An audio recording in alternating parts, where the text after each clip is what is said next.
Gentlemen of the press, good morning.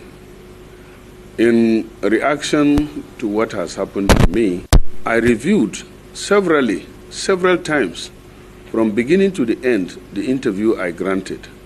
I also shared the interview I granted to friends, elders, leaders in this country to review and get back to me to tell me whether I have said anything that is not true or that is wrong in that interview.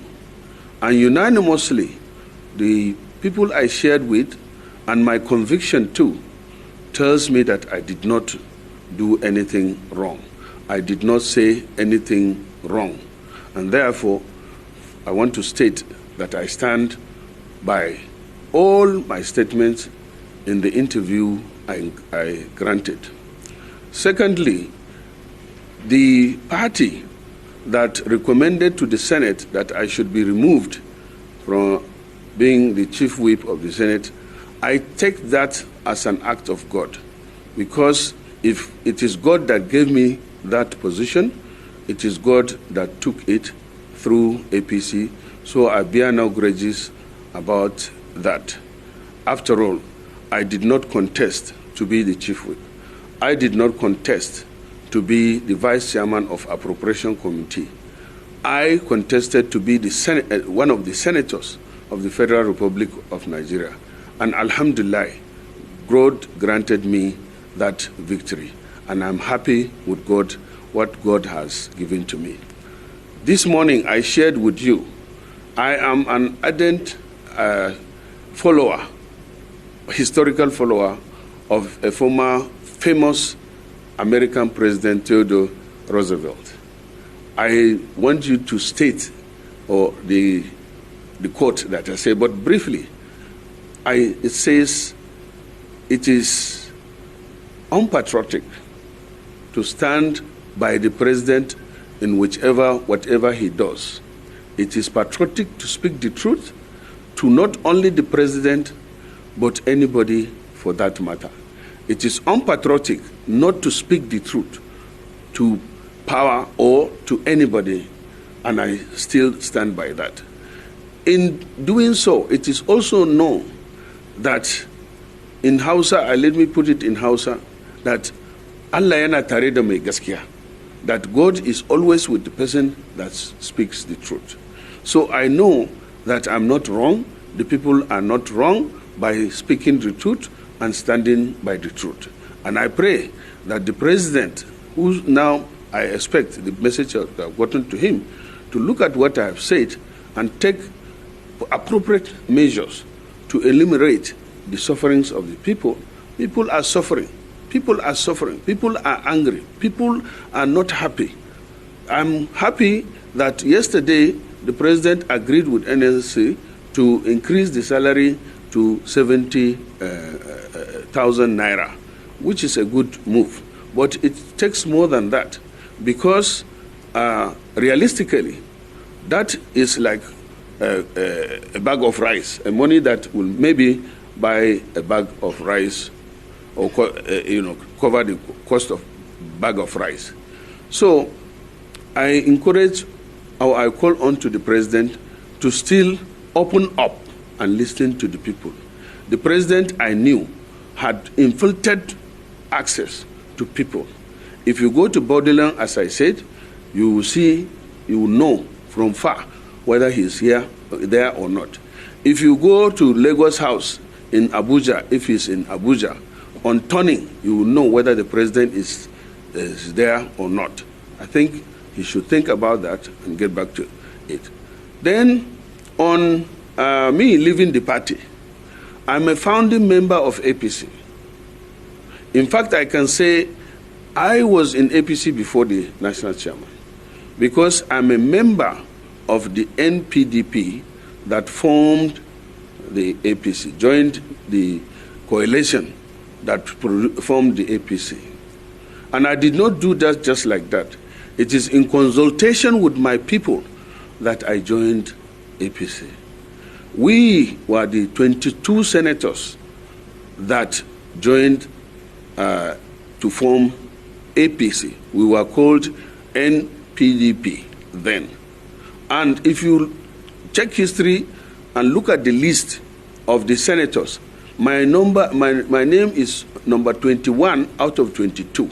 That was because I initially did not want to join APC because of some people that are in the coalition.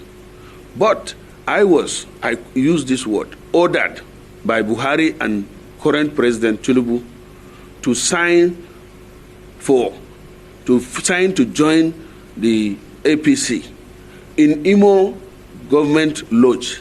And it was Rochas Okorocha who was hosting us that was sent to summon me to Imo Government Lodge, where Buhari came with the list and asked me to sign. Tinubu was sitting there, I was sitting there, only the three of us were called aside to sign. So I'm not a new member. I didn't join APC just like that. It was in consultation with my people that I joined APC. I take his advice and I will get across to my people. I am here in Maiduguri, as you know, because I'm bereaved, and I did not issue immediate statement because I didn't want to show or overreact on what has happened. Lastly, on me being removed from being chairman of Appropriation Committee, still, the Appropriation Committee was given to me not because I was desperate about it. No, it was because I was begged to accept the position of Chief Whip, knowing fully that I led the campaign for emergence of Apabio as the Senate President, and I was begged to choose whichever committee I want to be the vice chairman, and I chose appropriation in order to stand for my people and make sure that there is justice in whatever they do. So it's not like I'm desperate. They have been removed, and I learned, because nobody wrote to me, that I've been given chairman of tourism. I want to state here that I beg to decline or to reject the offer for 2 reasons or 3. 1, you must do something that you are not interested. I'm not a tourist. I don't have visa to any country as I'm speaking to you now, because I don't travel a lot. I have never been to China, I have never been to India, I've never been to France. In fact, I've never been, except America that I schooled and London that I used to go, but even that, I cannot remember going any of these countries for the last 10 years or more. So I'm not interested in accepting the Committee on Tourism for the 2 reasons I told you. I'm inexperienced in that. I'm not, I don't know anything. I'm not knowledgeable about tourism. So I would, if any, prefer to remain as an ordinary member so that I can learn about tourism and something like that. Besides, I have committees already that I'm contented with, so I want them to note that I'm not interested. And finally, I want to call on the numerous supporters to remain calm, be law-abiding, and also pray for this government. Pray for Nigeria, and pray for the country. We are passing through the most difficult time in the history of this country, especially when it touches on, lack of, because there is the World Food Program. I've said that there's going to be scarcity, there's going to be hunger, and already these indices have shown, even now, Nigeria is ranked as one of the countries that is top on food insecurity, with over 38 million that are facing food insecurity. And that is in addition to the insecurity of Boko Haram, banditry, kidnapping, and separatists in the southeast that we are facing. So Nigerians need to pray Nigerians need to support the government in whatever way, so that if the president or the government succeeds, we will be better off. If it fails, the poor masses will be the first victim. I want to thank you for your time. So many people have called upon me to go to court, to take my case to court, because due process have not been followed in meting out punishment to me. As I said before, I depend on God. I believe in Allah. I've already, and He already has taken note of this, so I'm not going to go to court.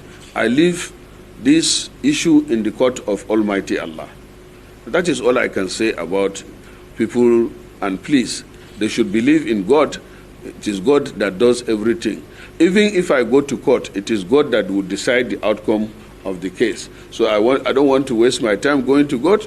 I leave the case, my case, in the hands of Almighty Allah. Thank you.